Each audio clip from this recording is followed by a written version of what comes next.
I think the worst part about XCOM Chimera Squad was that it took a day and a half of looking through game files to actually get the game working, but when it finally plays, it's kinda shit.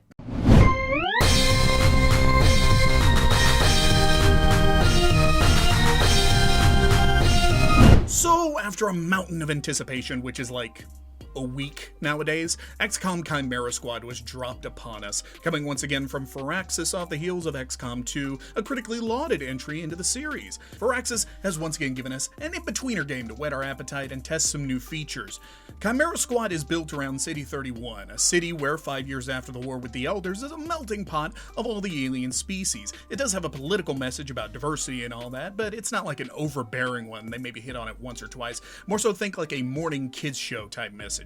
The story drives the game, but never brought me in and engaged me. These characters are not really that deep. Think more cardboard cutouts. You never see them fight at all. They don't have any really cool interactions with each other. They don't deepen their bond as a squad or anything like that. They have some of the most generic lines possible. To me, it's obvious that the story is not what the devs focused on, and with the rush to get this out incredibly quick, it seems that they just want to give some nice wrapping around a game, which is just trying to test out some new features and ideas. So that's it for the story. If you came for that, then you may as well click off the video. And test new features and ideas they did. Chimera Squad nearly flips all the mechanics from XCOM 2 on their head, introducing a new turn order. Instead of your team going and then the enemy team, it's one squad mate, then your enemy, then your squad mate, then your enemy on repeat, unless you use an ability to move a squad mate up in the rotation. Adding on to that, the breach mechanic is the backbone of Chimera Squad. Here pretty much every mission is built around it, and though it is an interesting idea and does add some interesting strategic points to it, with certain breach points having, certain buffs and debuffs and things like that, it gets extremely repetitive hours into the game. That's not to say it isn't a good idea, and I can't wait to see it in XCOM 3 because it is that good of an idea. But at this point, it's here in its infancy. Some of those buffs and debuffs include the one breach point makes it where the last squad mate will have their weapon disabled the next round. Others, good, like the last squad mate, is guaranteed to hit with their next shot, which for some people could maybe help them get over the aggravation of getting a 99% and then missing with 1%, which is still in this game, obviously.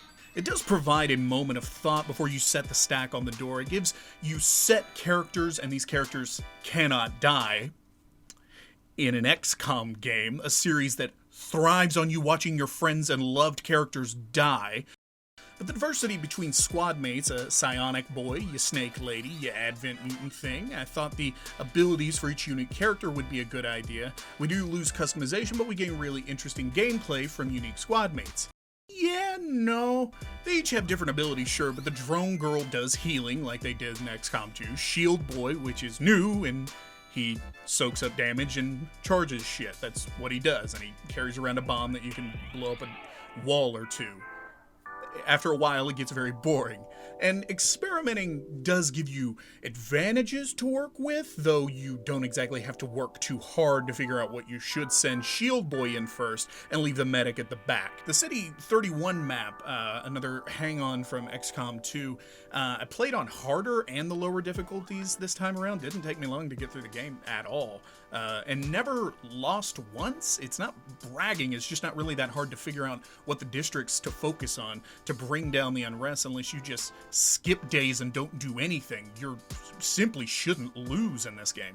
And though again the characters are unique, and I am stretching that word to its very limits, there is no customization. If you're an XCOM vet, you are not going to like this game.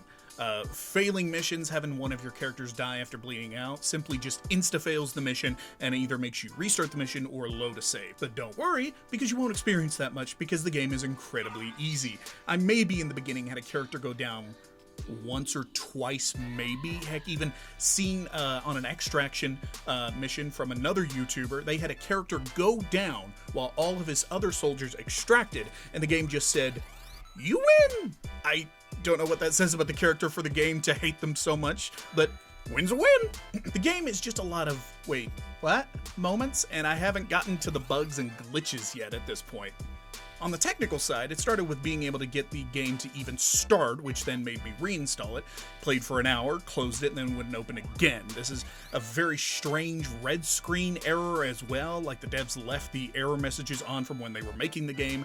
This game was rushed. The announcement had to come maybe a week before the actual release, and I would be shocked to not hear about a crunch being a major part of the development of Chimera Squad, as there is a ton of reused assets here, though as being a smaller project here and only being $20, that's not exactly a bad thing. Graphically speaking, the game is identical to XCOM 2, though I haven't experienced any awful pop-in textures, nothing like that, graphically wise, for a small side project reusing assets, and the game seems optimized enough to, I never really see the load screens as much. They seem to load quite quickly. They seem incredibly short, getting you in a mission and out quite quickly. Aside from maybe sometimes soldiers will hang in the air or not aim the gun actually at the person they're shooting at, I can't think of more to really criticize. Honestly, I have a problem of making games seem worse than they actually are, so if you like negativity, go ahead and subscribe. That's what I'm here for, apparently. But the game isn't garbage. It's essentially XCOM 2 with a lot of stickers and new packaging on it, but you know, once you get through all of the new things, it's essentially just a very small project. It just seems like the devs in Firaxis really just wanted to see what stuck against the wall mechanics wise, and what people liked, what they didn't, and how they would get info on how they would implement them into XCOM 3. The gameplay at times did pull me in wondering if I would win on harder difficulties. That's when I started to get that rush back from XCOM 2 and the first XCOM game. But with some weird design decisions, this feels way more rushed gameplay wise than I had anticipated for this, which made the classic Firaxis formula to work with and make custom soldiers, making it possible for them to die, etc. With new mechanics like the breach, it does add something, but it also takes away a lot from what made people enjoy XCOM 2 as well as myself. As a game, XCOM Chimera Squad is an average game, I would say maybe above average thinking about it now, that has one goal: to keep XCOM in the minds of people for a future release. Though for all of its downsides, it's $20. I got it on sale for $10 and I don't regret buying Chimera. It's good enough for $20. But be aware, you're kind of just buying a beta test of future content in other XCOM games, and not really a game that is a satisfying spin-off, but with mods and the like, I think you'll have a good enough time with the game. But if you're a hardcore XCOM Immortal difficulty player, I don't think I would bother with this one, seeing a review on it like this. So maybe just keep to modding XCOM 2 and see where that takes you. And if you enjoyed the video, like and comment, the call to action, twist it, pull it, fucking bop it, I don't know. And as always, be sure to join the Wise Clan today by subscribing to 10 Wise. It's me if you didn't know. Okay, bye!